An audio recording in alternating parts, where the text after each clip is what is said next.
పాలన వైపు ఉంటారా, అరాచక పాలన వైపు ఉంటారా? మాజీ మంత్రి నారాయణ ప్రజలంతా ఓసారి ఆలోచించి ముందడుగు వేయాలి. బాబు షూరిటీ భవిష్యత్తుకు గ్యారంటీకి ప్రజల నుంచి విశేష స్పందన. నెల్లూరు చిన్న బజార్లో మాజీ మంత్రి నారాయణకు బ్రహ్మరథం పట్టిన ప్రజలు. చిన్న బజార్లోని ప్రతి దుకాణం ఇంటింటికి వెళ్లి ప్రజలను ఆప్యాయంగా పలకరించిన మాజీ మంత్రి నారాయణ. బాబు షూరిటీ భవిష్యత్తుకు గ్యారంటీ కార్యక్రమంలో భాగంగా నెల్లూరు నగర నియోజకవర్గ పరిధిలోని చిన్న బజార్లో మాజీ మంత్రి పొంగూరు నారాయణ పర్యటించారు. ఈ సందర్భంగా ఆ ప్రాంత వాసులు, టీడీపీ శ్రేణులు ఆయనకు పూలమాలలు వేసి శాలువాలు కప్పి ఘన స్వాగతం పలికారు. నారాయణ పర్యటన ఆద్యంతం జై చంద్రబాబు, జై జై నారాయణ అంటూ టీడీపీ కార్యకర్తలు ఉత్సాహంగా నినాదాలు చేస్తూ బ్రహ్మరథం పట్టారు. చిన్న బజార్లోని ప్రతి దుకాణానికి ఇంటికి వెళ్లిన నారాయణకు అపూర్వ ఆదరణ లభించింది. ప్రతి ఒక్కరూ ఎంతో ఆప్యాయంగా నారాయణను వారు పలకరించారు. ఈ కార్యక్రమంలో ధర్మవరపు సుబ్బారావు, తాళ్లపాక అనురాధ, ధర్మవరపు గణేష్ కుమార్, సెంగయ్య ఆచారి, కల్వకుంట భాస్కర్, రెహమాన్ రాజా, అర్కట్ శ్రీనివాసులు, కంచి కృష్ణ, మునికృష్ణ, చంద్ర, అద్దంకి చంద్ర, టీడీపీ నేతలు, నాయకులు తదితరులు పాల్గొన్నారు.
తెలుగుదేశం పార్టీకి సాక్షి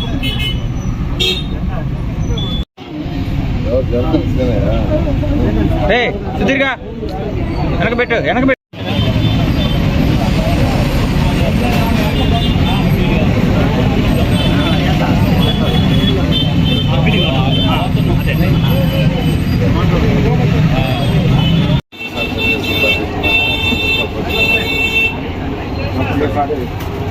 గెలిచేయాలా నెల్లూరు కనపడటం లేదా ఈరోజు సురేంద్ర గ్యారంటీ యాడుంటే ఆడ పెడుతున్నారు. ఈ చిన్న బజార్లో ఎక్కువగా ఇప్పటికే దాదాపు ఒక 10 షాప్స్ యాక్చువల్గా ఒకటే తెలుగుదేశం ఆదరణ చెప్పలేనంత విధంగా అసలు చెప్పలేను. అసలు నేను ఊహించాల ఇంత ఆదరణ ఉందని. వాళ్ళు ఒకటే కోరుకుంటున్నారు, ప్రశాంతమైన నెల్లూరు కావాలి, ప్రశాంతమైన నెల్లూరు కావాలి, అరాచకాలు సృష్టించే నెల్లూరు వద్దు, రౌడీయిజం ఉండే నెల్లూరు వద్దు, ప్రశాంతమైన నెల్లూరు కావాలి, మేము వ్యాపారాలు సాఫీగా చేసుకోవాలి, మేము వ్యాపారాలు చేసుకునే దానికి ఎవరు ఆటంకం కలిగించకూడదు. ఎందుకంటే ఏ వ్యాపారస్తుడైనా, ఏ ఇండస్ట్రీ ఉన్నదైనా, ఎవరైనా కోరుకునేది ప్రశాంతమైన ఏరియా. ఇంకోటి చెప్తున్నాను, ప్రపంచంలో ఏ దేశమైనా తీసుకోండి, డెవలప్డ్ కంట్రీస్లో లా అండ్ ఆర్డర్ చాలా స్ట్రిక్ట్గా ఉంటుంది, చాలా. అందువల్ల ఆ కంట్రీస్కి ఇండస్ట్రీస్ ఎన్నో వచ్చినాయి. ఆ ఇండస్ట్రీస్ రావడం వల్ల అక్కడ ఉండే యువత ఉద్యోగాలు వచ్చినాయి. వాళ్ళకి రావటమే కాదు, ఈరోజు అమెరికాకి లక్షల మంది ఇండియన్స్ ఉన్నారు. ఎందుకుంటారంటే అక్కడ వాళ్ళు ఇండస్ట్రీస్ డెవలప్ చేశారు, ఐటీ ఇండస్ట్రీస్ డెవలప్ చేశారు, డిఫరెంట్ ఫ్యాక్టరీస్ వచ్చినాయి. అక్కడ ఉద్యోగాలు అవసరం వచ్చింది, మన కంట్రీ నుంచి పోయారు.